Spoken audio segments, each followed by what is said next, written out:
Mario Mendoza explicó por qué votó por Gustavo Petro y qué piensa ahora del presidente. Nos va a conducir de regreso a una derecha más radical y violenta. El reconocido escritor reflexionó sobre el desempeño del jefe de Estado y el posible panorama en el futuro, si el mandatario no trabaja en su carácter. Si pudiera echar el tiempo atrás, votaría en blanco, dijo. Mario Mendoza destroza la imagen del presidente Petro, empezó a mostrar su lado más oscuro y siniestro. Aquí sus 10 frases más duras. Mendoza presentó una crítica radiografía sobre el presidente Gustavo Petro. El reconocido escritor Mario Mendoza presentó un perfil crítico sobre la figura del presidente Gustavo Petro, a quien calificó como un hombre que se encarga de desdibujarse y contradecirse. Las palabras son demoledoras y causan revuelo en las filas del pacto histórico. Mendoza reconstruyó el paso de Petro por el M-19, el rendimiento que tuvo en el Congreso y en la llegada a la presidencia. Creí en su discurso, en su programa y en una política del amor, que buscaba la fraternidad como expresión máxima de la inteligencia emocional. Gente, estas ratas criminales hoy denuncian a su socio Gustavo Petro. Hoy dicen estar arrepentidos de haber apoyado a este violo y criminal. Recordemos, hoy dice Mario Mendoza estar arrepentido y que si él pudiera volver otra vez a votar, votaría en blanco y no por este asesino, violador y criminal. Hoy se confirma, gente, un petrista arrepentido de haber apoyado al guerrillero, asesino y violador. Hoy este petrista denuncia: Gustavo Petro sí es un criminal. Gustavo Petro se robó las elecciones. Gustavo Petro recibió plata del narcotráfico. Gustavo Petro se robó la plata de la UNCRE, donde hoy están imputados Olmedo López y Snyder Pinilla. Y el guerrillero sale a decir de que, no, que ellos son unas ratas. Pero recordemos, Olmedo López es del grupo terrorista M-19, socio de Gustavo Petro. Y recordemos que Gustavo Petro pidió perdón por haberse robado miles de millones. Gente, es indignante esto de que esta rata engañe a sus petristas diciendo que él no se robó, pero que de todas maneras él está pidiendo perdón. Gente, el que no se roba eso no tiene que pedirle perdón a nadie. Y con ese perdón certificó de que Gustavo Petro sí es un ladrón y criminal. Hoy hay un petrista arrepentido, denunció en revista Cambio. Esa revista es una aliada de terroristas, criminales, asesinos y violadores de la izquierda comunista. Hoy la mayoría de periodistas están arrepentidos de haber apoyado a esa rata criminal. Hoy es un duro golpe a estos asesinos de izquierda comunista. Hoy sabemos, gente, de que Gustavo Petro no lo quiere absolutamente nadie. Y recordemos las explosivas marchas. Nadie salió a apoyar a ese asesino criminal y guerrillero. Escuchen este explosivo audio. Un petrista arrepentido, llorando por haber apoyado a este asesino criminal. Mario Mendoza explicó por qué votó por Gustavo Petro y qué piensa ahora del presidente. Nos va a conducir de regreso a una derecha más radical y violenta. El reconocido escritor reflexionó sobre el desempeño del jefe de Estado y el posible panorama en el futuro, si el mandatario no trabaja en su carácter. Si pudiera echar el tiempo atrás, votaría en blanco, dijo. Mario Mendoza destroza la imagen del presidente Petro, empezó a mostrar su lado más oscuro y siniestro. Aquí sus 10 frases más duras. Mendoza presentó una crítica radiografía sobre el presidente Gustavo Petro.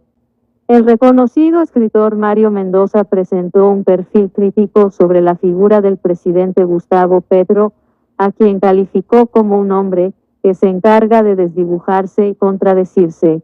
Las palabras son demoledoras y causan revuelo en las filas del pacto histórico. Mendoza reconstruyó el paso de Petro por el M-19, el rendimiento que tuvo en el Congreso y en la llegada a la presidencia. Creí en su discurso, en su programa y en una política del amor, que buscaba la fraternidad como expresión máxima de la inteligencia emocional. Para el autor, los primeros nombramientos del presidente en su gabinete pusieron a la vista una socialdemocracia de corte europeo, por la diversidad de enfoques políticos. Se recordará que al gobierno de izquierda aterrizaron personajes que, por años, alzaron las banderas de la derecha. Contexto: fuerte agarrón entre el presidente Gustavo Petro y Daniel Mejía por selfie de funcionarias en el Plateado, Cauca. Sin embargo, este ambiente cambió rápidamente de tono. Petro empezó a mostrar su lado más oscuro y siniestro, el narcisista paranoico, que no soporta que le lleven la contraria, que lo cuestionen o lo vigilen. Se lee en el artículo de Mendoza compartido este domingo por el portal Cambio. El efecto fue la crisis ministerial que revolcó al gobierno. Petro empezó a cerrar filas y, mostrando unos pésimos modales, sacó a Cecilia López, a José Antonio Ocampo y a Alejandro Gaviria. También echó sin contemplaciones a funcionarios eficientes que venían de sus huestes más leales, como Patricia Ariza, dijo el escritor. Pero esto apenas era el comienzo, fue el primero de tantos brotes de paranoia que vendrían después. Narciso empezaba a delirar atrapado en la casa de Nariño. A partir de ahí, la lógica fue la de un gurú religioso que ve enemigos escondidos dentro de su propia secta. Solo confiaba en su adepta más cercana, Laura Sarabia, agregó el autor. Esta mujer es clave en el relato de Mendoza. Sarabia le cuidaba la espalda mientras él desaparecía de los hoteles en las giras, no llegaba puntual a ninguna cita e iba quedando cada vez más encerrado en sus alucinaciones de víctima perseguida, una herencia que quizás le queda de la tortura que sufrió en la cárcel. A renglón seguido, Mendoza enumeró los escándalos que han rodeado a Gustavo Petro en los últimos 2 años, las visitas de su hermano a delincuentes en las cárceles, los presuntos dineros ilícitos que habría recibido su hijo, la relación de Piedad Córdoba con Alés Saab y el ventilador de Armando Benedetti. Para el escritor, como era de esperarse, Petro, en lugar de recapacitar, su radicalismo se acentuó y arremetió contra cualquier contrapoder que lo investigara o lo criticara, incluida la prensa libre. Su personalidad mesiánica le jugó otra mala pasada, lo hizo verse a sí mismo un enviado del cielo que debía llamar a sus ejércitos a la calle para librar una batalla en contra de un sistema injusto y criminal. Contexto: le recuerdan a Petro cuando le pedía a Duque que viajara al Cauca por situación de orden público. ¿Quién debería ir? El autor indicó que el presidente no se enteró de que el ahora es el sistema, el outsider antisistema quedó atrás y el elegido para ocupar el cargo más importante del país es el centro, el corazón del poder. Esa es su gran tragedia, que el combatiente acostumbrado a irse en contra de todo ahora, debe mostrar su capacidad de gestión, de gobernanza y de disciplina administrativa.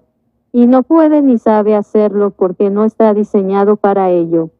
Uno de los ejemplos de la división esquizofrénica propuesta por Mendoza fue cuando el primer mandatario llamó a sus seguidores a salir a las calles a protestar contra la rama judicial, en el momento en el que se debía elegir el reemplazo de Marta Mancera.